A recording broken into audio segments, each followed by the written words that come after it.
Halo semuanya, ketemu lagi. Kita akan bersama-sama belajar tentang sistem ekskresi atau sistem pengeluaran pada manusia. Ada 4 bagian pada sistem ekskresi, yaitu kita akan melihat fungsi-fungsi dari sistem ekskresi. Lalu ada 4 organ berkaitan dengan sistem ekskresi, yaitu ginjal, hepar atau hati, paru-paru, dan kulit. Kemudian ada gangguan dari sistem ekskresi, ada beberapa penyakit atau gangguan berkaitan dengan sistem urinaria atau air seni ya, menghasilkan urin, gangguan pada hati, dan gangguan pada kulit. Ada beberapa teknologi dari sistem ekskresi, yaitu ada hemodialisis, ada transplantasi ginjal, dan seterusnya. Kita akan lihat yang pertama, yaitu fungsi dari sistem ekskresi. Oke, kita lihat dulu fungsi dari sistem ekskresi. Oke, fungsi yang pertama adalah ekskresi memiliki fungsi untuk menurunkan kadar zat produk metabolisme dalam tubuh ya, agar tidak menyebabkan penimbunan ya, sehingga tidak menyebabkan penimbunan atau akumulasi pada tubuh.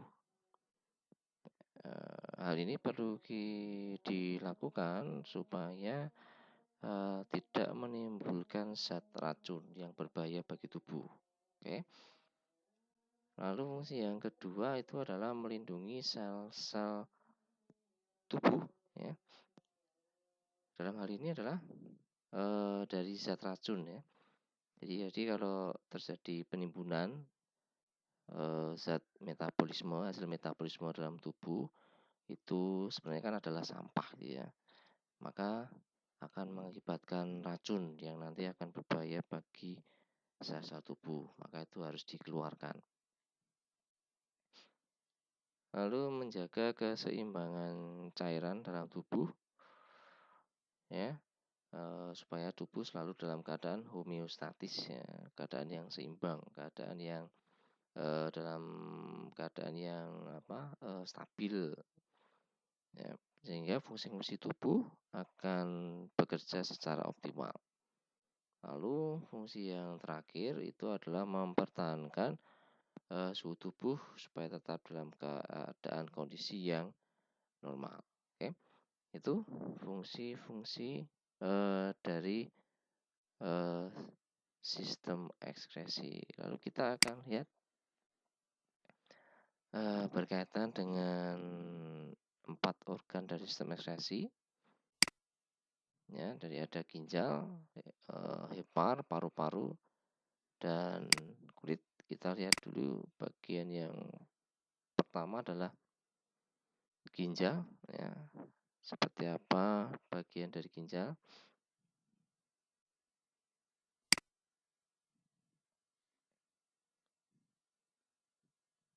Fungsi jadi ginjal itu kalau kita pernah pahami bersama, itu merupakan tempat terjadinya pembentukan urin atau air seni. Di situ juga terjadi penyaringan darah. Nah, kita lihat bersama ya. Fungsi dari ginjal yang pertama adalah pengeluaran zat sisa organik. Jadi ginjal memiliki fungsi untuk mengeluarkan zat-zat sisa yang organik ya. Jadi misalkan zat organik itu adalah ada urea, kemudian ada asam urat, ada kreatinin, ada amonia, serta produk penguraian dari darah ya, hemoglobin, dan hormon-hormon. Oke. Lalu yang kedua, fungsi ginjal adalah pengeluaran zat-zat yang toksik atau racun ya. Contohnya adalah obat-obatan, dari hasil dari obat-obatan, kemudian zat-zat kimia asing, zat-zat aditif makanan ya. Zat-zat aditif itu adalah zat-zat tambahan yang diberikan pada makanan, dan polutan-polutan yang ada di lingkungan yang masuk ke dalam tubuh kita itu memiliki fungsi sebagai zat toksik atau racun, dan itu akan dikeluarkan oleh ginjal melalui urin ya. Nah, ini sangat penting sekali. Maka kalau kita ada persoalan atau gangguan pada organ ginjal, tentu akan sangat berbahaya karena zat-zat toksik ini tidak akan bisa dikeluarkan, maka akan membuat tubuh menjadi penuh dengan zat racun. Fungsi yang ketiga itu adalah keseimbangan, pengaturan keseimbangan dari konsentrasi ion-ion penting di dalam tubuh. Apa saja itu? Misalkan natrium, ada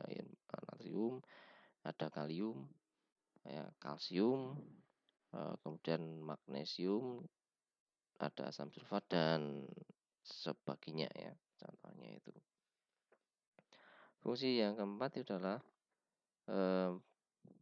sebagai pengaturan keseimbangan asam basa. Ya, jadi keseimbangan basa itu melalui ekskresi, ya, ekskresi ion hidrogen dan juga beberapa ion yang nantinya akan membuat asam basa di dalam tubuh itu dalam kondisi yang seimbang. Fungsi yang kelima itu adalah penjaga tekanan darah. Di sini membuat tekanan darah di dalam tubuh kita selalu dalam keadaan yang optimal ya, tidak begitu tinggi juga tidak begitu rendah. Caranya adalah dengan mengatur pengeluaran dari garam dan air ya, mengatur pengeluaran dari garam dan air. Kemudian juga menghasilkan ginjal ini menghasilkan enzim renin, yang enzim ini akan memicu pembentukan hormon angiotensin ya, angiotensin yang hormon ini akan memicu pelepasan hormon aldosteron ya. Memicu pelepasan hormon aldosteron yang akan membuat tekanan darah dalam keadaan yang seimbang ya, stabil. Kemudian fungsi yang keenam adalah pengaturan produksi red blood cell atau sel darah merah. Jadi produksi darah merah di dalam sumsum tulang itu ternyata salah satunya diatur oleh ginjal untuk produksinya ya. Di sini yang berperan adalah hormon eritropoietin ya. Dari eritro itu dari kata eritrosit ya. Eritrosit sel darah merah. Jadi hormon ini yang dihasilkan oleh ginjal akan mengatur produksi sel darah merah yang dilakukan oleh sumsum tulang.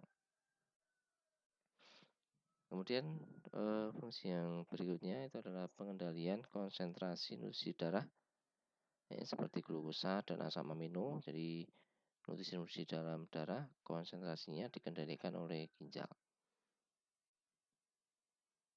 Ginjal ini juga akan mengubah vitamin D yang inaktif supaya menjadi aktif kembali ya, supaya menjadi vitamin D yang aktif yang akan digunakan oleh tubuh.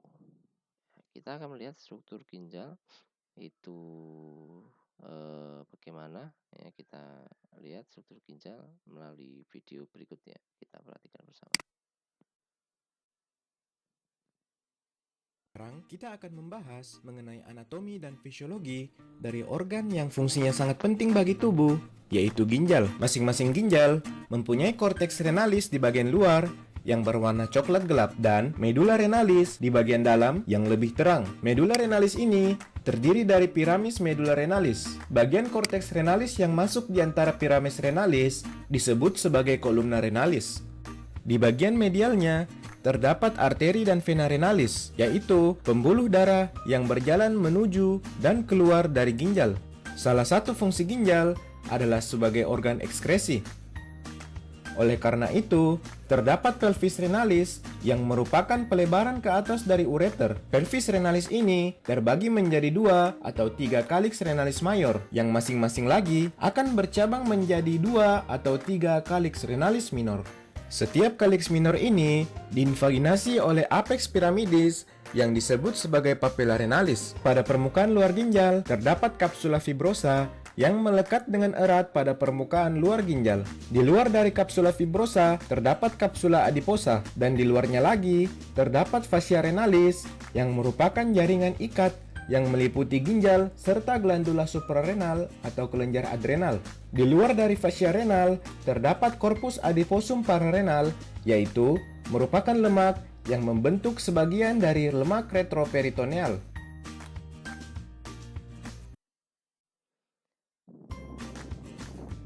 Unit fungsional terkecil dari ginjal disebut sebagai nefron. Setiap ginjal memiliki 1 juta unit nefron yang disatukan bersama oleh jaringan ikat. Nefron inilah nanti yang akan berperan dalam pembentukan urin. Proses awal pembentukan urin dimulai dari masuknya darah dari arteriol aferen. Darah dari sini akan dialirkan ke dalam glomerulus untuk proses filtrasi yang merupakan langkah awal dari pembentukan urin. Pada proses filtrasi, darah bebas protein akan disaring dari glomerulus menuju ke kapsula Bowman. Jika batas antara glomerulus dan kapsul Bowman ini kita perbesar, maka akan tampak lapisan filtrasi glomerulus yang terdiri dari beberapa lapis. Lapisan ini berfungsi sebagai saringan molekuler yang menahan sel darah dan protein plasma, tetapi meloloskan air dan zat terlarut dengan ukuran molekul kecil untuk lewat.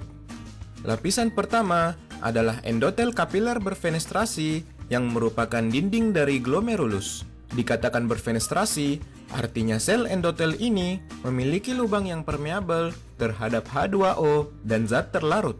Namun, protein ukuran besar tidak akan tersaring pada proses filtrasi karena tidak dapat melewati lubang ini. Tetapi, protein ukuran kecil seperti albumin dapat melewati lubang ini. Lapisan kedua adalah membran basalis glomerulus. Pada membran basalis glomerulus ini mengandung glikoprotein yang bermuatan negatif, sehingga albumin yang juga memiliki muatan negatif akan saling tolak-menolak dan tidak dapat lolos melalui lapisan ini. Lapisan terakhir membran filtrasi adalah lapisan podosit yang merupakan sel mirip gurita yang memiliki tonjolan kaki yang saling menjalin dengan tonjolan kaki sel podosit lainnya. Celah sempit di antara prosesus-prosesus kaki yang berdampingan yang dikenal sebagai celah filtrasi, yang membentuk jalur tempat cairan meninggalkan kapiler glomerulus menuju ke lumen kapsul Bowman. Untuk terjadinya filtrasi glomerulus, harus terdapat gaya yang mendorong sebagian plasma di glomerulus ke kapsul Bowman.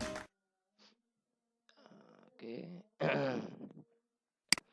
Itu tadi struktur dari ginjal ya. Nanti kalian bisa lihat di video di drive saya, juga ada gambar dari ginjal yang terdapat juga di drive saya. Nanti kalian bisa melihat kembali struktur dari ginjal itu bagiannya apa saja. Ya, tadi juga sedikit dijelaskan tentang proses pembentukan urin. Nah, nanti kita akan lihat kembali berkaitan dengan itu, oke.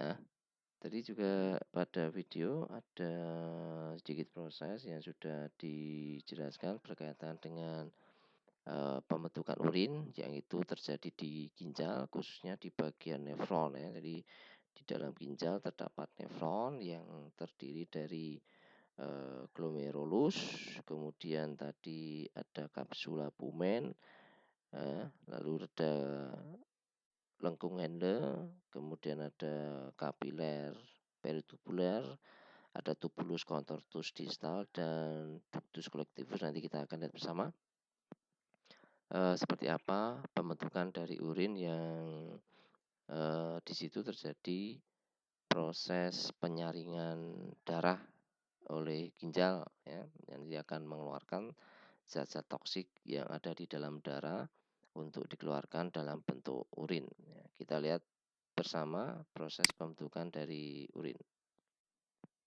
Halo teman-teman, bertemu lagi dengan Mr. Kodu. Kali ini kita akan membahas mengenai proses pembentukan urin. Dalam sistem ekskresi, urin terbentuk pada bagian ginjal. Satuan fungsional terkecil dari ginjal disebut dengan nefron.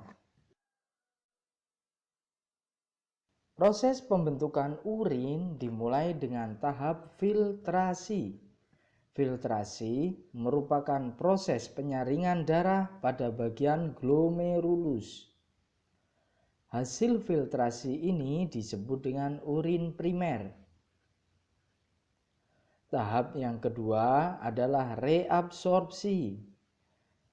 Reabsorpsi adalah proses penyerapan kembali zat-zat yang masih diperlukan oleh tubuh, seperti air, glukosa, asam amino, ion natrium, kalium, kalsium, klorida, dan HbO4.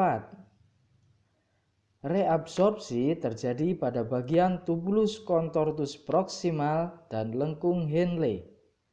Hasil reabsorpsi tersebut disebut dengan urin sekunder. Tahap yang ketiga adalah augmentasi. Augmentasi merupakan proses pengumpulan urin dimulai dari bagian tubulus contortus distal dan tubulus collectivus. Hasil dari augmentasi disebut dengan urin sesungguhnya. Urin sesungguhnya mengandung ion H+, K+, NH3, kreatin, dan air. Berikut Mr. Kodu sajikan contoh soal mengenai proses pembentukan urin. Mari kita simak baik-baik ya.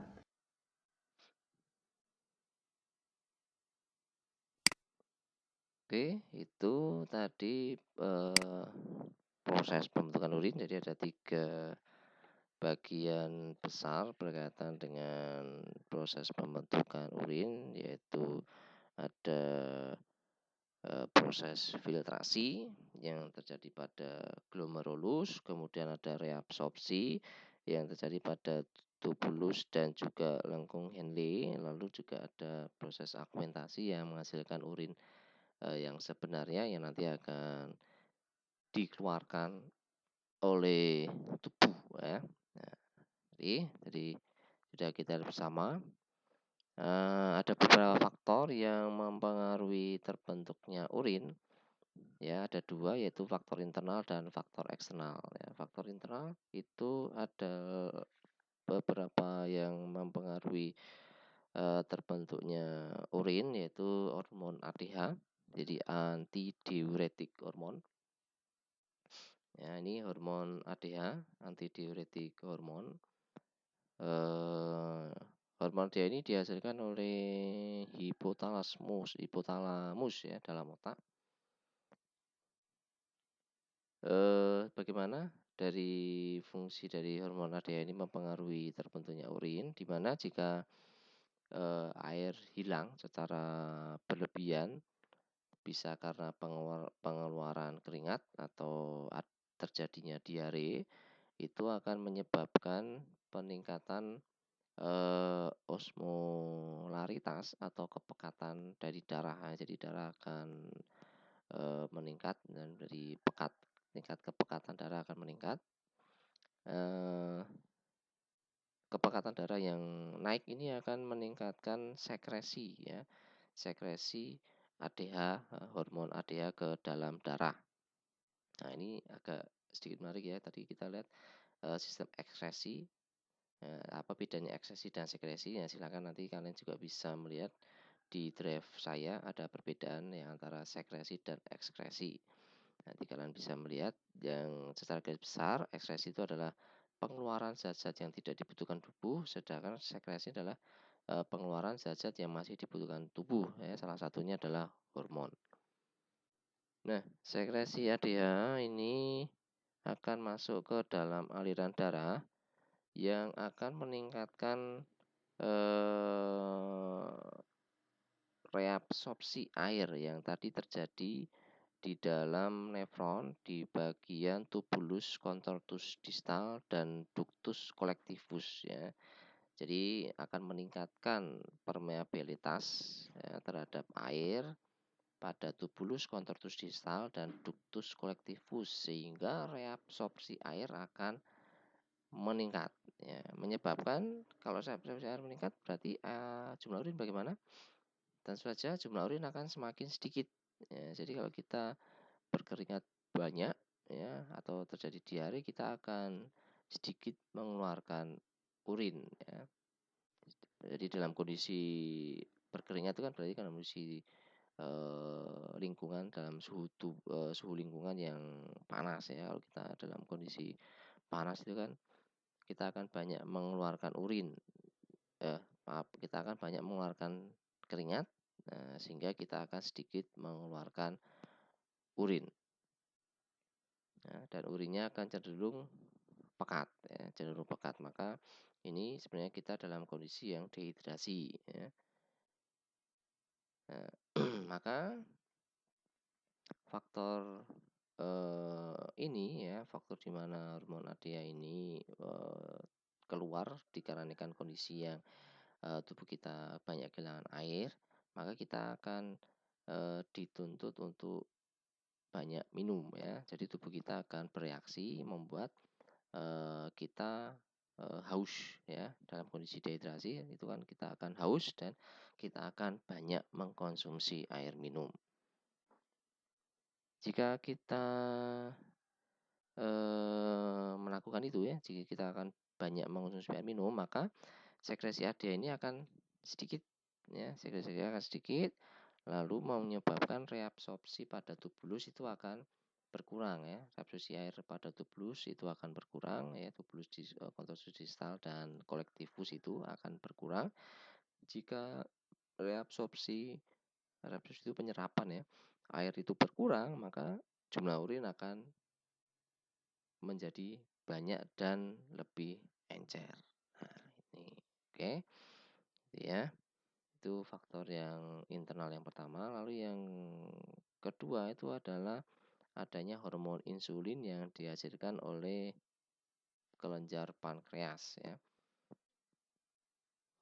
Faktor kedua, hormon insulin ini memiliki fungsi untuk menurunkan kadar gula atau kadar glukosa pada darah ya, dengan cara menginisiasi penyerapan glukosa oleh sel ya, yang nanti akan diubah menjadi energi atau disimpan di dalam tubuh. Maka jika hormon insulin ini berkurang atau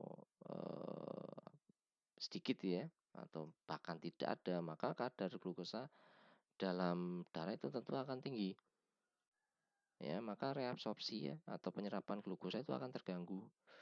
Sehingga kita akan mengalami gangguan yang dinamakan sebagai kencing manis. Jadi terlalu banyak glukosa di dalam kadar urin kita. Oke. Dari insulin dihasilkan oleh pankreas. Lalu faktor yang kedua adalah eksternal, faktor dari luar, yaitu yang pertama dari suhu lingkungan. Ya, tadi kita sedikit bahas ya. Jadi jika suhu lingkungan kita di luar kita panas, tentu kita akan mengeluarkan banyak keringat. Ya, membuat sekresi ADH meningkat ya tadi ya. Kita kembali ke atas tadi ada sekresi ADH nanti akan meningkat. Kepekatan darah akan naik, lalu urin akan menjadi lebih pekat ya, urin menjadi sedikit dan dalam kondisi yang pekat. Kebalikannya, jika kita dalam kondisi yang dingin atau kita banyak mengkonsumsi air minum, tentu akan membuat sekresi ADH itu sedikit, kepekatan atau osmolaritas darah itu menurun, ya sekresi ADH menurun, reabsorpsi air sedikit dan urin menjadi banyak dan encer. Oke. Baik itu bagian dari ginjal ya, sedikit tambahan bahwa dari faktor eksternal tadi ada satu bagian bahwa alkohol itu ternyata dapat menghambat pembebasan hormon ADH ya, sehingga menyebabkan kandungan air dalam urin itu berkurang ya, menyebabkan tubuh mengalami dehidrasi. Jadi kalau kita mengkonsumsi alkohol itu sebenarnya membuat bukan jadi rasa haus itu hilang, tetapi justru akan menambah rasa haus dan membuat tubuh kita masih dalam kondisi dehidrasi. Jadi kalau kita memang ingin menghilangkan dehidrasi dalam tubuh ya kita konsumsi air mineral atau air minum biasa, oke? Itu bagian dari ginjal, organ ginjal ya. Lalu organ yang kedua ya. Organ yang kedua itu adalah hepar atau hati ya. Kita lihat ada ini bagian anterior dan ini posterior ya. Jadi bagian depan, ini bagian belakang dari hati ya. Kita lihat bersama seperti apa organ hati yang salah satu dari sistem ekskresi kita ya. Kita lihat bersama. Baik, jumpa lagi dengan Emingko. Kali ini kita coba belajar anatomi dan fisiologi saluran pencernaan manusia, khususnya organ hepar atau hati ya, disebut juga liver. Ini dia. Saya bilang ini adalah pabrik kimia terbesar di dalam tubuh karena dia memang masuk organ terbesar kedua ya. Kalau mungkin ada yang tahu apa organ terbesar di tubuh kita? Ada yang tahu mungkin? Ya, ini kulit. Kulit adalah organ dan jaringan terbesar terluas dari tubuh kita. Oke, kali ini kita coba bahas satu persatu mulai dari anatomi organ hati atau liver ini ya. Pertama, beratnya sekitar 3 kg pada orang dewasa. Posisinya ada di rongga pencernaan ini, di atas usus halus.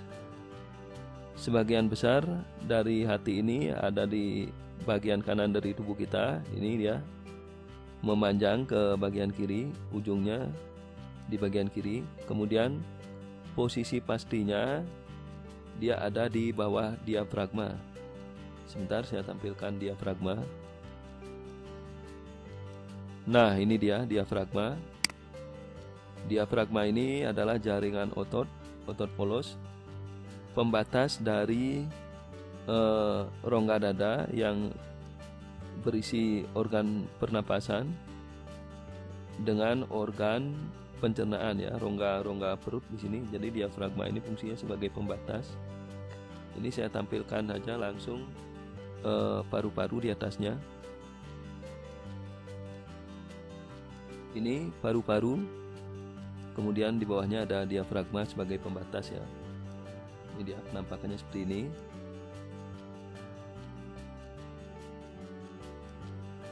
Nah, jadi jelas ya, diafragma ini sebagai pembatas antara rongga dada dengan rongga perut. Jadi hati ini, organ hati diselimuti oleh diafragma. Secara anatomi, organ hati dibagi menjadi 4 bagian ya. Disebut dengan lobus. Yang pertama itu ada lobus kanan, lobus kiri, lobus caudatus, dan lobus quadratus ya. Nanti saya tampilkan satu persatu. Ini saya hidden dulu diafragma sama sama paru-paru. Nah, ini adalah lobus kanan. Lobus kiri, biar lebih jelas saya tampilkan saja gambarnya ya. Nah, ini adalah lobus hepatic dextra ya. Ini lobus kanan. Ini dia, ini lobus kanan. Kemudian lobus kiri. Nah, ini lobus hepatis sinister atau sinistra, ini dia. Kemudian dari belakang di bawahnya ada lobus caudatus. Lobus caudatus biar lebih jelas ya, geser saja ke belakang. Nah, ini lobus caudatus, ini dia. Kemudian selanjutnya ada lobus quadratus. Ini posisinya di sini ya, berdekatan dengan banyak pembuluh darah ya. Oke, itu pembagiannya. Oh ya, organ hepar ini atau hati ini juga memiliki dua ligamen ya. Ini ligamen ini semacam jaringan otot tapi beda, dia lebih keras. Ini ada dua ligamen sebagai penyekat ya. Dia ligamennya. Itu secara anatomi, mulai dari posisi dan pembagian dari organ hati. Jadi begitu ya, posisinya berada di rongga pencernaan, tepat di bawah diafragma seperti yang saya tampilkan tadi, ada di atas usus halus dan usus besar. Dan sekarang fisiologi dari organ hati. Maaf sebelumnya kalau kita bahas lebih mendetail, ini sebenarnya banyak sekali ya, banyak banget ini anatomi dari organ hati. Sekarang kita bahas secara umum saja, karena mungkin nanti videonya bisa nyampe berhari-hari kalau dilanjut. Oke, kita lanjut ke fisiologi organ hati ya. Ini dia punya fungsi seabrek ya, mulai dari fungsi di organ di sistem pencernaan, kemudian metabolisme, kekebalan tubuh sebagai antibodi, dan banyak lagi, pokoknya banyak banget ini fungsinya organ hati. Jadi hati ini organ yang masih bisa berfungsi dengan baik meskipun 80% dari bagiannya ini sudah rusak ya. Jadi itu hebatnya organ hati, dan dia ini punya sistem recovery, jadi memperbaiki diri terbaik ya dari organ lainnya. Jadi ini fungsi hati memang sangat banyak banget kalau kita bahas satu persatu ya. Oke, langsung saja mulai pertama ya. Fungsi organ hati ini di saluran pencernaan, yang pertama itu adalah dia ini memproduksi yang namanya kelenjar empedu. Berikut saya tampilkan empedu ya. Nah, ini adalah empedu yang saya tampilkan berwarna hijau tua. Ini adalah kantong empedu.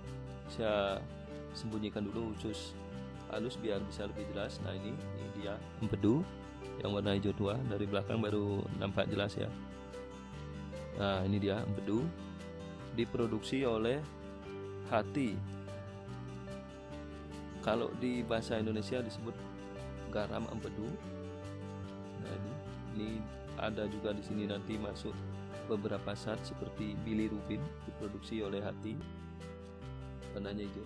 Empedu ini masuk ke saluran pencernaan bagian atas, tepatnya usus halus bagian atas, yaitu duodenum. Sebentar saya tampilkan duodenum.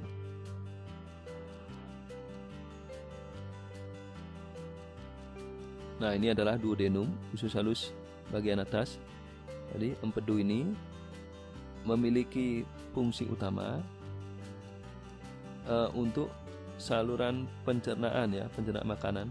Saya contohkan begini, air dan minyak itu, yang namanya air dan minyak pasti sulit untuk digabung ya, atau dicampur. Minyak itu posisinya pasti di atas. Nah, garam empedu ini memiliki fungsi semacam apa ya, katalisator, yaitu pemecah dia nanti lemak dan air ya, pokoknya minyak itu nanti kalau masuk ke saluran pencernaan itu dipecah oleh empedu ya, sehingga dia bisa bergabung ya, termasuk pemecahan lemak kolesterol itu, ini diproses oleh garam empedu yang diproduksi oleh hati. Nanti menuju ke sini. Kantong empedu ini fungsinya penyimpanan sementara, jadi diproduksi oleh hati. Ini dia, diproduksi oleh hati, langsung dikeluarkan melalui ductus. Ini ductus, ada dua ductus hepatik, masuk ke kantong empedu. Di kantong ini empedu masih dalam keadaan sedikit cair ya, kemudian airnya diserap menjadi lebih padat. Maaf, bukan lebih padat tapi lebih lembek. baru diteruskan ke usus halus. Di sini nanti dia bercampur dengan minyak ya, lipid-lipid itu nanti semua digabung dengan empedu sehingga bisa diserap lebih mudah oleh usus halus ya. Jadi dia secara langsung juga fungsinya sebagai pemecah lemak ini ya, empedu ini. Dia juga memproduksi yang namanya bilirubin. Bilirubin ini nanti juga masuk ke sini. Jadi hati memproduksi bilirubin masuk juga ke empedu. Bilirubin ini fungsi utamanya mungkin ada yang tahu ya. Fungsi utamanya adalah sebagai zat pewarna dari feses atau kotoran kita. Jadi kotoran kita itu bisa berwarna kuning sedikit kecoklatan, maka hatilah yang menyebabkannya. Jadi bilirubin diproduksi, dimasukkan ke empedu, kemudian masuk ke usus halus bagian atas atau duodenum. Nanti di usus besar, saya tampilkan usus besar. Nah ini, di sini ada bakteri. Bakteri ini yang mengkonversi warna bilirubin yang awalnya hijau tua bisa menjadi coklat pekat. Maka itu kotoran kita menjadi berwarna coklat pekat dan kadang agak kekuningan ya. Jadi itu bilirubin yang diproduksi oleh hati. Oke, fungsi lainnya dari hati ini juga adalah sebagai menjaga kekebalan tubuh ya. Ya, jadi tubuh itu terhindar atau biasa orang disebut toksifikasi ya. Ini. Oke, kita lanjut. Fungsi hati berikutnya yaitu sebagai metabolisme ya. Metabolisme banyak sekali mulai dari karbohidrat, protein, lipid ya. Ini semuanya di sini. Enzim-enzim diproduksi di sini. Jadi yang pertama sebagai metabolisme glukosa. Inilah mengapa saya sebut organ hati ini sebagai pabrik kimia terbesar ya di dalam tubuh, karena memang semuanya diproses di sini. Mulai dari karbohidrat ya, saya sebutkan pertama karbohidrat. Karbohidrat yang diserap oleh usus halus ya, ini usus halus. Nanti diteruskan ke hati melalui pena di sini ya, pembuluh darah. Sebentar saya tampilkan. Ini saya tampilkan arteri abdomen. Nah, ini dia. Ini nanti arteri dan pena yang berasal dari usus halus dan usus besar nanti masuknya ke sini ya. Ini saya tampilkan. Nah, ini seluruh nutrisi, karbohidrat, protein, lemak dan sebagainya yang diserap oleh usus bersumber dari makanan dan minuman juga, apapun itu nanti masuk ke hati. Di hati ini diproses semua. Jadi karbohidrat diproses menjadi glukosa di sini, protein diproses jadi asam amino ya di sini. Kemudian lemak diproses mulai dari kolesterol dan sebagainya menjadi lipid ya di sini juga. Jadi di sini pabriknya ya, semua diproses di hati. Setelah menjadi produk jadinya ya karbohidrat menjadi glukosa dan sebagainya itu, maka selanjutnya digunakan sebagai energi oleh tubuh. Jadi tubuh ini gudangnya energi ya. Fungsi lain dari hati ini gudangnya energi. Jadi kalau butuh protein ambilnya di sini, butuh karbohidrat atau glukosa ambilnya juga di sini ya. Oke, kita lanjut ke fisiologi atau fungsi organ hati selanjutnya adalah sebagai menjaga kekebalan tubuh ya.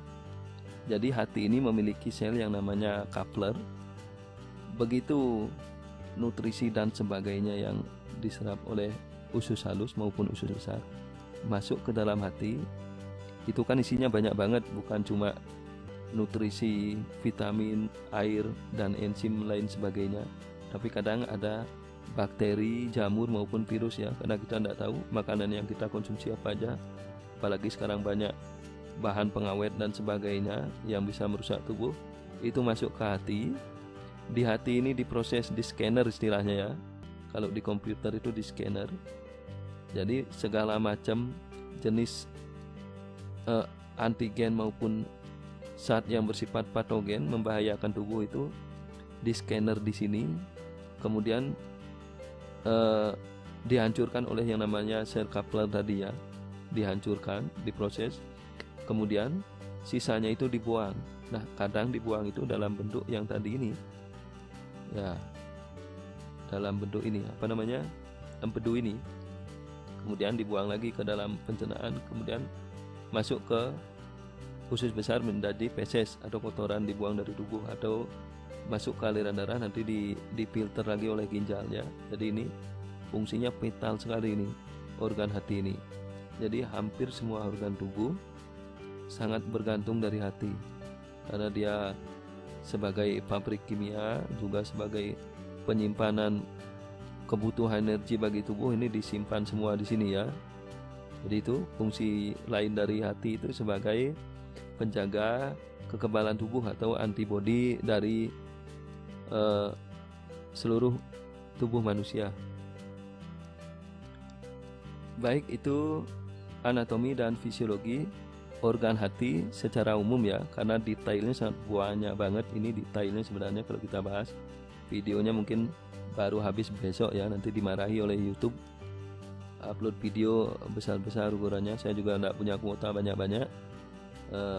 Dan hati ini juga sangat sensitif ya, meskipun fungsinya dia sebagai menjaga kekebalan tubuh, bisa memfilter semua yang kita konsumsi nutrisi, dia sangat sensitif seperti dengan rokok dan alkohol ya.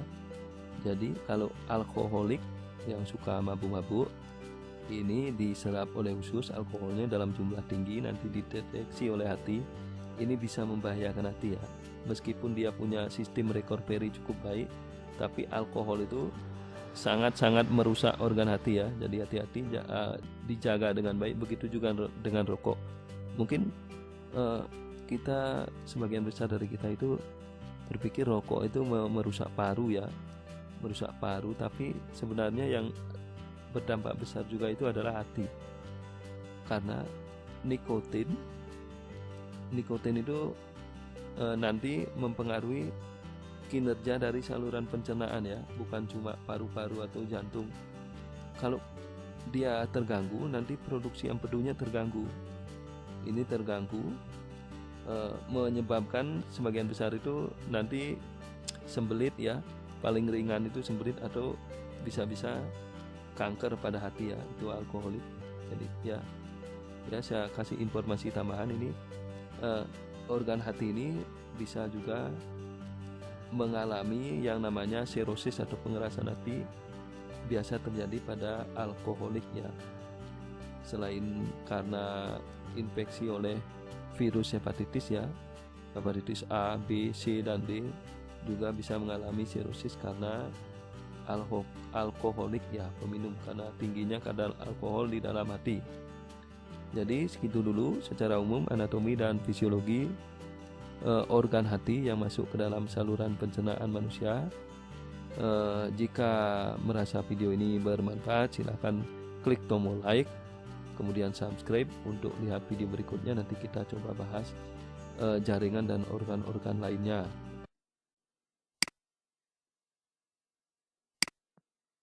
Oke, itu tadi organ hati ya, yang merupakan sistem ekskresi pada manusia.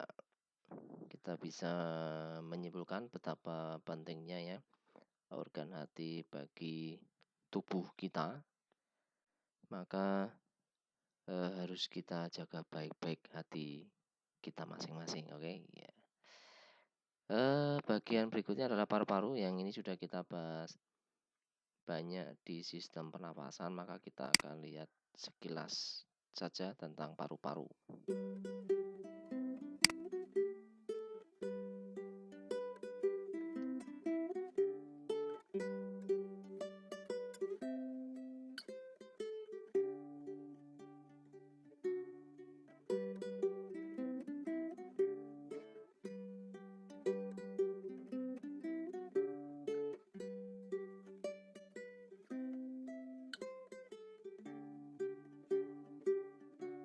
Selain sebagai alat pernapasan, paru-paru juga berfungsi sebagai alat pengeluaran. Zat yang dikeluarkan oleh paru-paru adalah karbon dioksida atau CO2 dan uap air atau H2O yang dihasilkan dari proses pernapasan. Jadi, tugas paru-paru adalah mengeluarkan karbon dioksida dan uap air yang tidak digunakan lagi oleh tubuh. Jika tidak dikeluarkan, zat-zat tersebut akan menjadi racun. Karbon dioksida dan air sebagai hasil sisa metabolisme karbohidrat dan lemak harus dikeluarkan dari sel-sel tubuh melalui pembuluh darah ke organ pernapasan, yaitu paru-paru. Proses pengeluaran CO2 dan H2O dari jaringan sel-sel tubuh ke paru-paru ini melalui suatu proses berantai yang cukup kompleks yang disebut pertukaran klorida atau chloride shift. Pertukaran klorida melibatkan peran sel darah merah dan plasma darah. Jadi, materi yang diekskresikan dari paru-paru ialah sisa metabolisme CO2 dan uap air.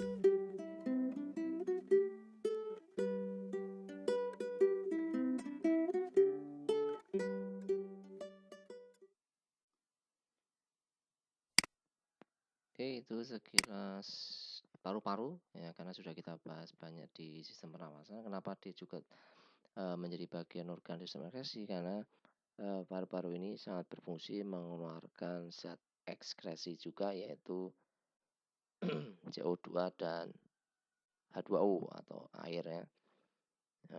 Itu merupakan zat-zat yang akan menjadi toksik jika tidak dikeluarkan. Maka paru-paru itu selain sebagai sistem pernafasan juga memiliki fungsi sebagai sistem ekskresi. Yang terakhir adalah kulit ya, kita lihat bersama ya, berkaitan dengan kulit. Dari struktur-struktur kulit ini ada bagian epidermis bagian atas, dermis itu bagian dalam atau tengah. Lalu di sini ada bagian yang berwarna kuning ini adalah lemak, lipid ya. Lalu di sini ada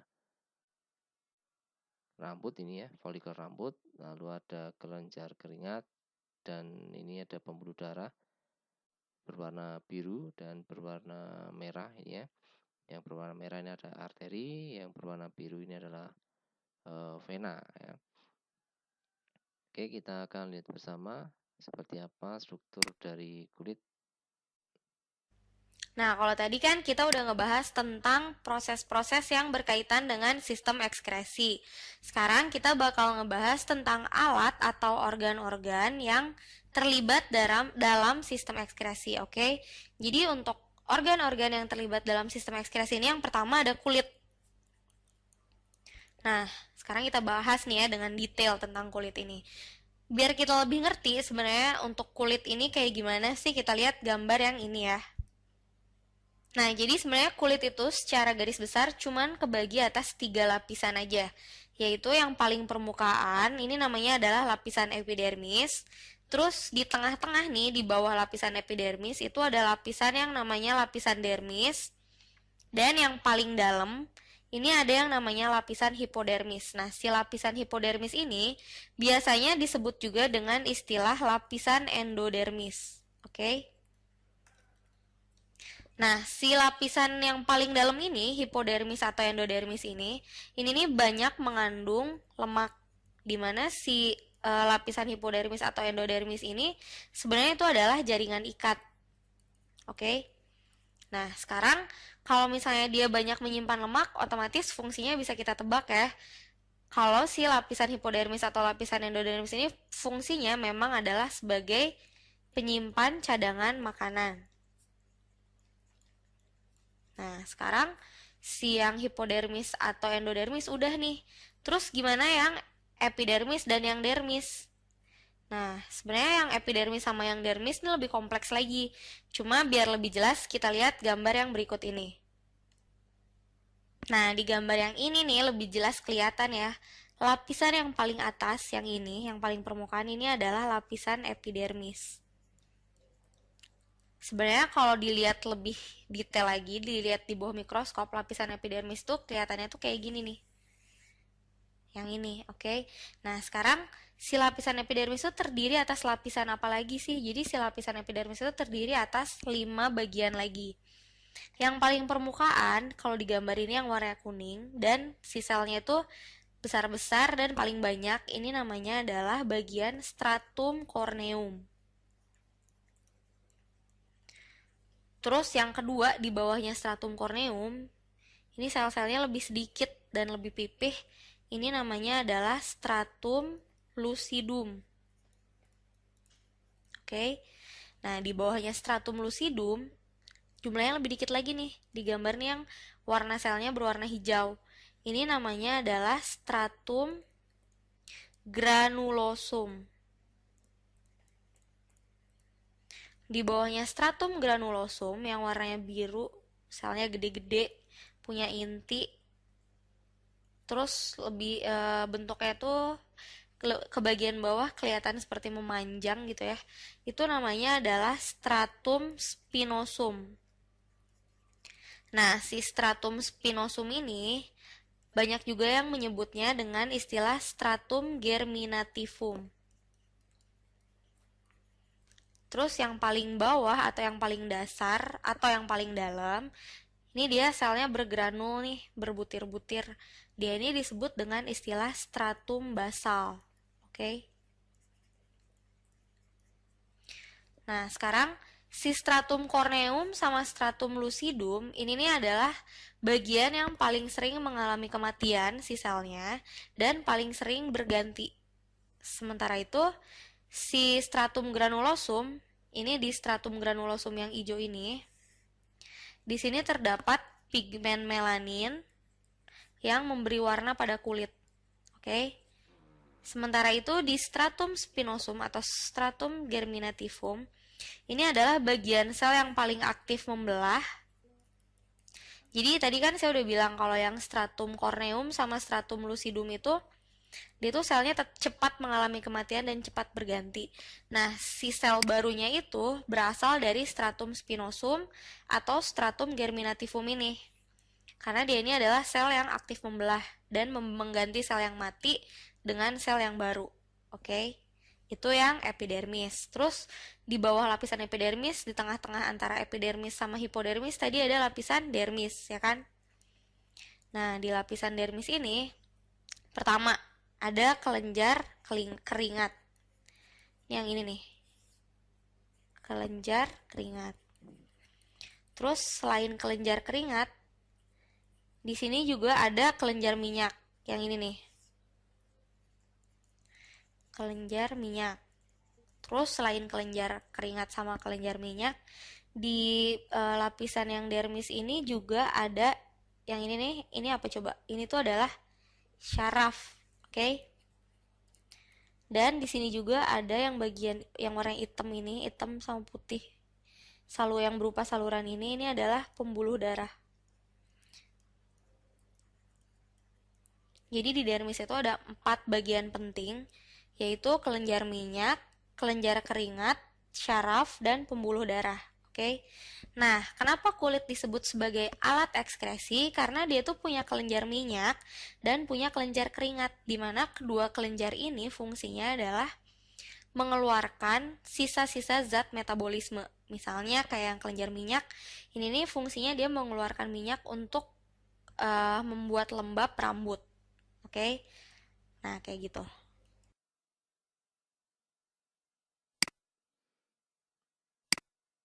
Oke, itu struktur dari kulit ya. Ada epidermis, dermis, dan ini hipodermis atau endodermis. Lalu di sini tadi juga disampaikan kenapa dikatakan sebagai sistem ekskresi, karena di situ ada kelenjar keringat dan kelenjar minyak. Seperti kita pahami, kelenjar keringat itu akan mengeluarkan keringat ya pada tubuh kita. Oke. Oke. Sekarang kita lihat bagian yang kedua dari kulit. Tadi sudah kita bahas berkaitan dengan kenapa kulit dikatakan sebagai sistem ekskresi, karena terdapat kelenjar keringat. Nah, kita lihat bersama bagaimana proses keringat itu keluar.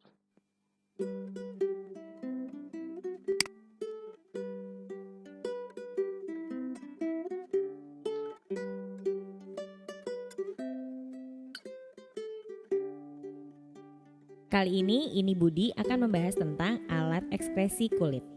Kulit merupakan lapisan terluar tubuh sebagai pelindung tubuh. Selain itu, kulit juga berfungsi sebagai alat ekskresi, terutama mengeluarkan limbah metabolisme berupa garam-garam, terutama garam dapur, dan sedikit urea melalui keringat. Proses pengeluaran keringat diatur oleh hipotalamus atau otak. Hipotalamus menghasilkan enzim bradikinin yang bekerja mempengaruhi kegiatan kelenjar keringat. Hipotalamus mendapat rangsangan, misalnya berupa perubahan suhu pada pembuluh darah. Kemudian rangsangan ini diteruskan oleh saraf simpatetik ke kelenjar keringat. Selanjutnya, kelenjar keringat akan menyerap air garam dan sedikit urea dari kapiler darah dan kemudian mengirimnya ke permukaan kulit dalam bentuk keringat.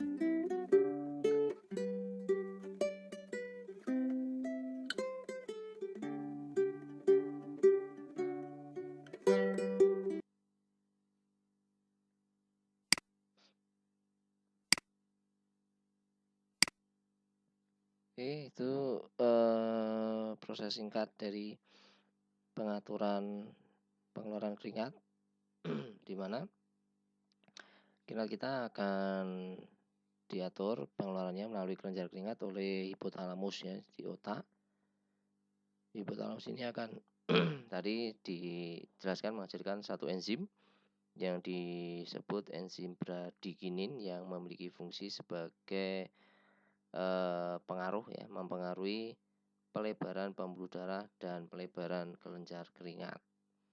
Maka jika hipotalamus itu dilewati darah yang dalam keadaan di atas batas normal atau di suhu lingkungan yang panas, maka akan menyebabkan satu rangsangan yang akan diteruskan oleh saraf simpatis ke kulit. Di kondisi yang panas ini pembuluh darah akan melebar, lalu aliran darah yang terjadi di permukaan kulit itu akan meningkat ya, sehingga terjadi satu pelebaran ya, pembuluh darah dan kelenjar keringat. Maka kelenjar keringat ini akan aktif untuk menyerap air dan mengirimkannya ke permukaan kulit dalam bentuk keringat itu tadi ya. Proses ini akan membuat penguapan pada tubuh itu akan meningkat atau proses evaporasi meningkat dan menyebabkan suhu tubuh akan berangsur-angsur menurun atau menjadi dingin. Oke, itu berkaitan dengan proses pengeluaran keringat ya. Kita sudah selesai berkaitan dengan organ ekskresi. Jadi ada 4 yaitu ginjal, paru-paru ya, ada hati atau hepar dan kulit. Oke. Kemudian kita akan melihat bagian berikutnya, gangguan-gangguan berkaitan dengan sistem ekskresi. Ada 3 bagian. Yang pertama adalah gangguan daripada sistem urinaria. Jadi ini sistem dari ginjal yang menghasilkan urin. Gangguan pertama adalah glikosuria atau glukosuria dari kata glukosa, maka ini berkaitan dengan ekskresi glukosa yang akan diekskresikan ke dalam urin. Ya. Jika terjadi gangguan pada ekskresi glukosa ini akan menyebabkan dehidrasi, ya, menyebabkan dehidrasi dikarenakan banyak air yang akan terekskresi ya. Jadi banyak air akan keluar melalui urin, jadi menyebabkan tubuh dalam keadaan dehidrasi. Yang kedua, kita mengenal bersama berkaitan dengan diabetes mellitus atau kencing manis. Ada 2, yaitu tipe 1 dan tipe 2. Tipe 1 ini merupakan gangguan yang terjadi pada remaja. Ya, jadi ditandai dengan sekresi insulin yang sangat kurang yang diakibatkan oleh pankreas, sel beta pankreas tidak memproduksi atau sedikit sekali memproduksi insulin. Maka dibutuhkan insulin dari luar ya, atau dikatakan insulin eksogen atau insulin dari luar, bisa dalam bentuk obat-obatan, bisa dalam bentuk suntikan ya, untuk bisa menghasilkan hormon insulin yang akan digunakan di ginjal. Sedangkan tipe 2 ini dialami oleh usia dewasa. Sebenarnya pada usia dewasa ini, pada tipe 2 ini, itu sekresi insulin itu ada kemungkinan normal atau bahkan meningkat. Tetapi terjadi penurunan kepekaan ya, dikarenakan faktor usia ya, pada sel otot atau sel hati. Jadi kepekaan terhadap insulin ini menurun, maka terjadi gangguan atau penyakit ya, diabetes mellitus ini. Lalu ada gangguan berikutnya yaitu diabetes insipidus, yaitu penyakit yang ditandai produksi urin yang jumlahnya terlalu banyak dan encer ya, disertai dengan rasa haus yang sangat ya. Ini juga satu gangguan pada organ ginjal. Lalu berikutnya adalah anuria. Anuria ini gangguan gagal ginjal ya. Gagal ginjal sehingga ginjal gagal memproduksi urin. Nah, ini cukup berbahaya. Karena apa? Karena zat-zat toksik yang ada di dalam tubuh tidak dikeluarkan. Oke. Lalu ada uremia, itu keadaan toksik ya, karena darah mengandung banyak urea ya, uremia dari kata urea, darah mengandung banyak urea sehingga menyebabkan toksik pada tubuh.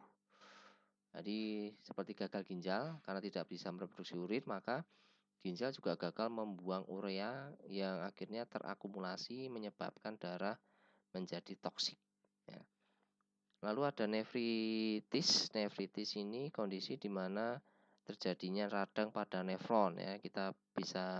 Tadi kita sudah melihat bersama, nefron ini adalah satu bagian pada ginjal yang sangat berfungsi untuk menyaring darah dan akhirnya nanti akan membuang zat-zat toksik yang ada di dalam darah melalui urin ya. Kalau terjadi satu peradangan bisa disebabkan oleh bakteri, maka akan menyebabkan terjadinya gangguan pada fungsi nefron ya. Bakteri yang menginfeksi itu adalah Streptococcus. Kemudian gangguan yang kedua terjadi pada hati atau hepar. Nah, kita bisa lihat bersama, sering kita mendengar penyakit liver ya, penyakit pada hati atau hepar. Terjadi karena infeksi virus, bisa juga karena amuba, bisa juga karena disentri itu ya, bisa juga karena cacing, ada juga karena penyebab malaria itu plasmodium ya, dan juga taksoplasma itu juga penyebab malaria yang nanti akan mengganggu atau menyebabkan penyakit pada hati atau liver. Tentu saja penyakit pada liver ini akan mengakibatkan fungsi-fungsi dari liver atau hati yang tadi kita pahami bersama sangat banyak sekali dan sangat penting sekali, itu akan mengalami gangguan. Kemudian yang kedua adalah sirosis hati. Jadi ini adalah berubahnya sel-sel hati ya, sel-sel hati berubah menjadi jaringan ikat fibrosa. Maka fungsinya akan hilang ya. Karena sel-sel hati mengalami perubahan, maka fungsi dari hati ini akan hilang. Nah, sirosis ini itu disebabkan tadi di video juga dijelaskan pengaruh buruk dari alkohol ya. Meskipun hati memiliki bagian dia bisa mengalami penyembuhan atau keadaan di mana sel-sel hati ini akan melakukan regenerasi dengan cepat, tetapi alkohol ini akan sangat mengganggu fungsi tersebut. sehingga akan menyebabkan sirosis, penyakit sirosis ya, berubahnya sel-sel hati. Sirosis juga selain disebabkan oleh minuman keras, juga disebabkan oleh hepatitis B dan penyakit hepatitis C. Gangguan yang ketiga dari hati adalah hemokromatosis, itu kelainan genetis pada hati yang menyebabkan tubuh akan banyak menyerap zat besi dari makanan, sehingga zat besi akan banyak tersimpan di dalam organ-organ tertentu seperti hati, jantung, dan pankreas yang tentu saja akan mengganggu fungsi dari organ-organ tersebut. Oke, sekarang gangguan dari kulit. Nah, ini gangguan yang cukup sering juga kalian dengar, dan juga kalian juga beberapa mungkin mengalami gangguan pada kulit ini. Yang pertama adalah eksim. Ya, eksim itu adalah radang pada kulit yang mengakibatkan kulit akan terasa gatal, dan bahkan kulit ini akan mengalami melepuh ya, berwarna putih ya. Ada juga eksim yang mengakibatkan kulit akan mengalami gelembung-gelembung kecil yang akhirnya akan pecah dan mengeluarkan cairan ya. Nah, eksim ini disebabkan bisa karena faktor keturunan, jadi mungkin dari nenek moyang kalian atau orang tua kalian juga mengalami gangguan eksim, maka juga kalian akan mengalami gangguan eksim yang sama. Bisa karena stres, jadi kalau kalian mengalami stres yang cukup berat, maka akan muncul ya gangguan eksim pada kulit ini. Juga stres karena emosi juga bisa mengakibatkan eksim. Bisa juga karena alergi, jadi kontak dengan senyawa-senyawa yang menyebabkan alergi. Bisa kosmetik ya, berwarna ya, parfum ya. Jadi kalau tubuh terkena zat-zat itu terjadi eksim ya, baiknya ya tidak usah pakai kosmetik atau parfum atau zat-zat lain yang sekiranya menyebabkan alergi pada kulit. Kadas, kurap ya, itu adalah bercak kemerahan yang ada pada kulit, bisa berbentuk bundar, bisa ada jernih di tengahnya itu ya. Ini infeksi dari jamur ya, maka mengakibatkan gatal gitu ya. Kudis ya, ini adalah infeksi dari tungau atau kutu air yang menyebabkan gatal juga ya. Lalu ada arthritis foot atau kaki atlet, itu karena ada infeksi jamur di sela-sela jari kaki ya, mengakibatkan kaki di sela-sela jari kaki itu ada berwarna putih gitu ya, berwarna putih, gatal-gatal gitu ya. Nah, ini jerawat yang sering dialami kalian ya, remaja-remaja ini ya. Ini jerawat itu adalah peradangan pada kulit ya. Jadi kulit mengalami peradangan karena pori-pori tersumbat ya, pori-pori tersumbat. Kadang juga menimbulkan kantung nanah ya, maka berwarna kuning gitu ya. Ini jerawat terjadi itu akibat dari infeksi bakteri yang masuk di pori-pori kulit ya, maka menyebabkan pori tersumbat.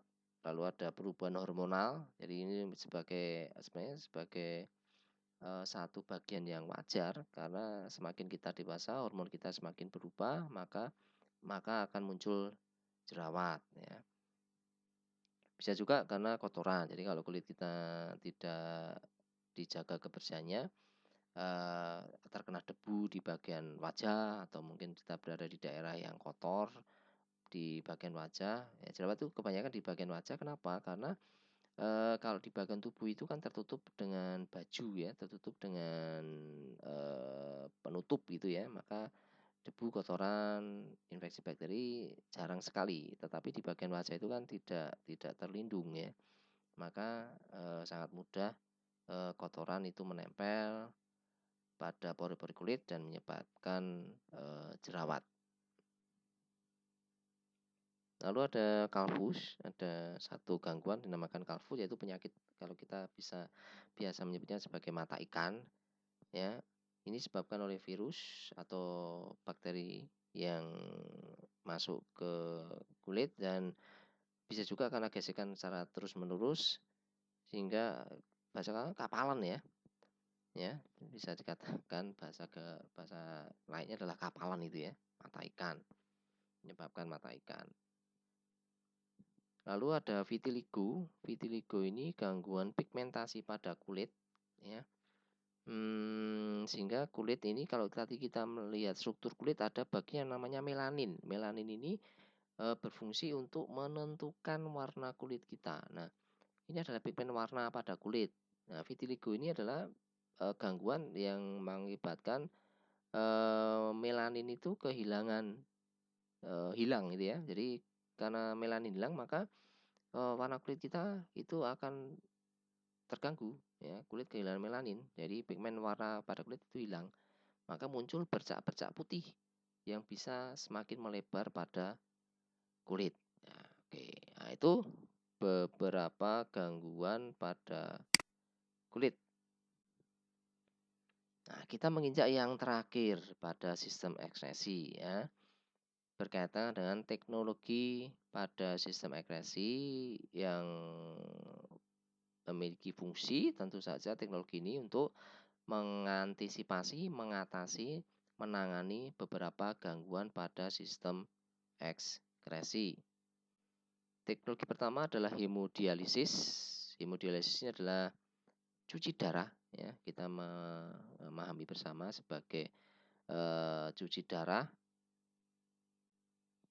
Dari kata hemo itu darah, dialisis itu adalah pemisahan zat-zat terlarut. Jadi hemodialisis ini adalah proses cuci darah, pembersihan darah dari zat-zat sisa metabolisme ya, melalui proses penyaringan di luar tubuh ya. Kenapa dilakukan di luar tubuh? Karena ini sebenarnya fungsi dari ginjal gitu ya. Pembersihan darah dari sisa metabolisme itu sebenarnya fungsi dari ginjal. Karena ginjal tidak berfungsi, gagal ginjal, maka proses itu harus dilakukan. Karena kalau tidak dilakukan, zat-zat metabolisme ini akan menumpuk dan membuat toksik pada tubuh kita. Nah, itu dilakukan oleh satu alat ya yang terjadi di luar tubuh ya, namanya alat mesin dialiser ya, mesin dialiser. Nah, ini ya pembersihan darah zat metabolisme, proses penyaringan yang terjadi dari luar tubuh menggunakan mesin dialiser. Ini dilakukan oleh para penderita gagal ginjal ya. Ini misal dialiser, di mana pada mesin itu terdapat membran selektif permeabel dan juga cairan dialisat ya. Dialisat ini berisi komponen seperti larutan garam dan glukosa yang dibutuhkan oleh tubuh. Nah, pada mesin ini juga terdapat alat pencatat, pengontrol aliran darah, suhu dan tekanan. Nah, pada saat terjadi proses hemodialisis, sebelumnya akan diberi obat anti pembekuan darah atau heparin. Fungsinya apa? Supaya pasien ini tidak akan mengalami pembekuan darah selama proses pencucian darah. Tentu saja bahaya jika pada saat, karena ini kan darah kan keluar ya dari tubuh, maka akan mengaktifkan enzim yang akan membuat darah itu membeku ya pada proses pembekuan darah.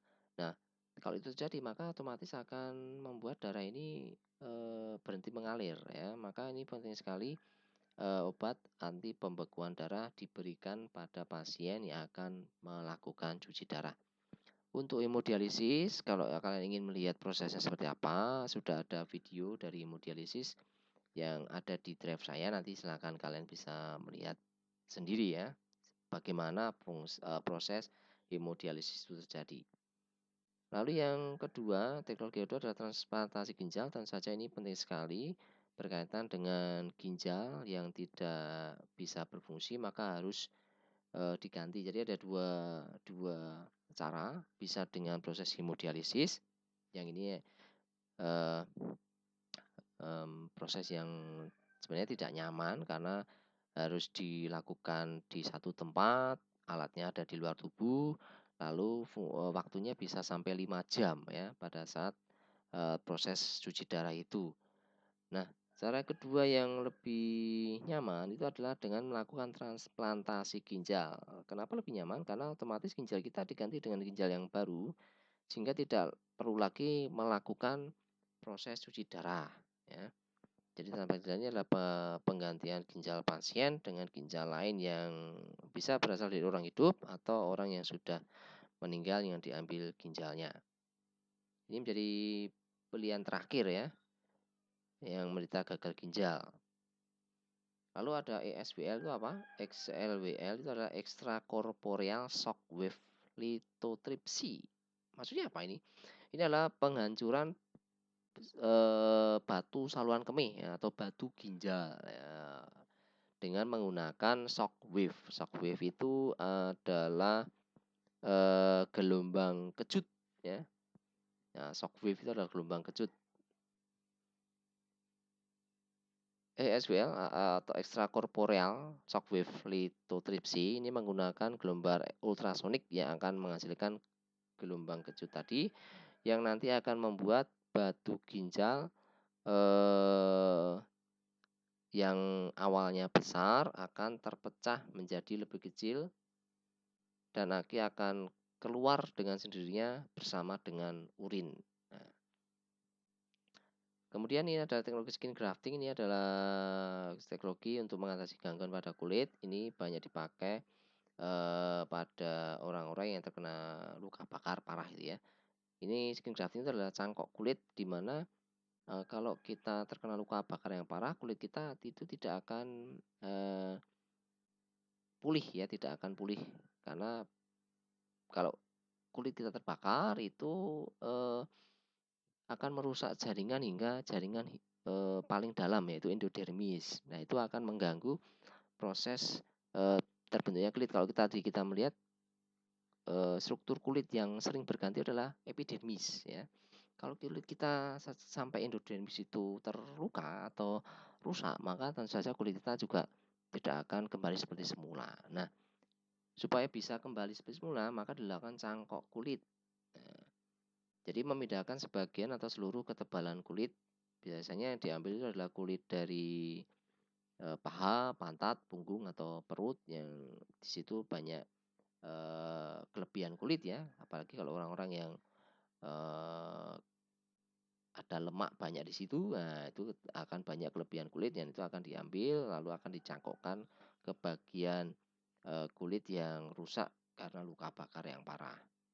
Nah, ini bisa kulit sendiri-sendiri atau kulit orang lain. Terjadi untuk penanganan luka bakar yang parah. Oke, itu teknologi dari kulit. Nah, kita sudah selesai berkaitan dengan sistem ekspresi.